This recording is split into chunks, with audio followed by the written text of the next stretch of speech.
If you visit the National Mall today, you will see the towering stone carving of the Martin Luther King Jr. Memorial.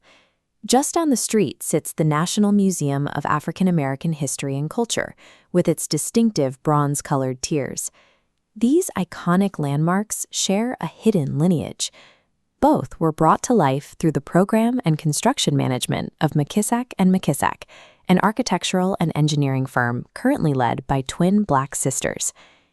This chart shows the typical survival rate of a family-owned business. It drops aggressively. Roughly 40% survive to see a second generation, 18% make it to the third, and by the fourth generation, survival flatlines at just 3%. Yet McKissack McKissack sits completely off the standard curve. They are currently in their fifth generation of leadership, representing 230 years of continuous operation. How did a family transition from being legally considered property to managing the construction of the country's most recognizable landmarks? The lineage traces back to 1790 with Moses, an enslaved Ashanti man owned by a Scottish builder in Tennessee. Moses mastered the brickmaking trade. His enslaver routinely hired him out for massive construction projects, including work for the wealthy Chairs family. To earn his manumission, Moses reportedly struck a deal with the Chairs family. By producing and donating 365,000 bricks to build their Tennessee mansion, he generated the necessary value to finally purchase his own freedom papers. He passed this intense physical knowledge down to his son, Gabriel Moses II. Following the Civil War, Gabriel leveraged that knowledge to establish his own contracting firm, earning local fame for designing highly complex spiral staircases. For the earliest generations of McKissacks, architectural craftsmanship was a direct mechanism for survival. It was the physical currency they used to secure human liberation. By 1905, Gabriel's sons, Moses III and Calvin, formalized the family trade. They successfully passed the state exam to become the first licensed Black architects in the American South.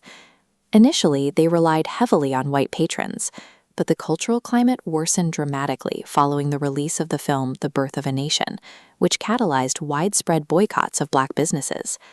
Shut out of the broader market, the brothers pivoted inward.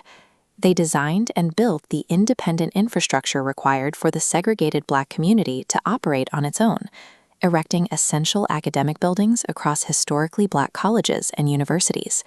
During the Great Depression, they kept their crews working by securing federal New Deal funds. Through the Works Progress Administration, they constructed Bridgeforth High School, the only public high school for Black students in their home county. This continuous growth culminated in 1942, when the firm secured its largest project to date, a $5.7 million federal contract to build the Tuskegee Army Airfield. That facility served as the primary training ground for the legendary Tuskegee Airmen, outfitting them for combat in World War II. The McKissacks actively engineered the physical safe havens where the Black community educated themselves, earned a living, and prepared for global conflict. The firm faced a potential collapse in the late 20th century following the death of CEO William DeBerry McKissack. His wife, Leatrice, stepped in to save the business, successfully managing major contracts and stabilizing the company.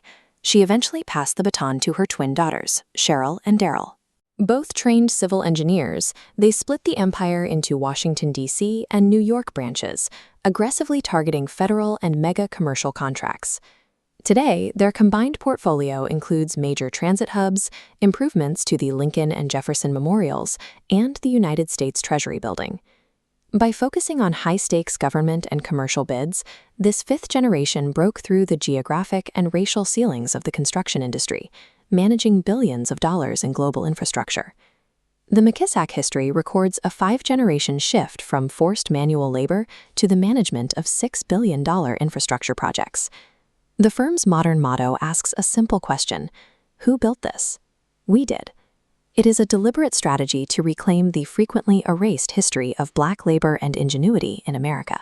The next time you visit a national memorial or fly through a major terminal, you are seeing more than just architecture. You are seeing the tangible results of a family that carved its own space into the American landscape.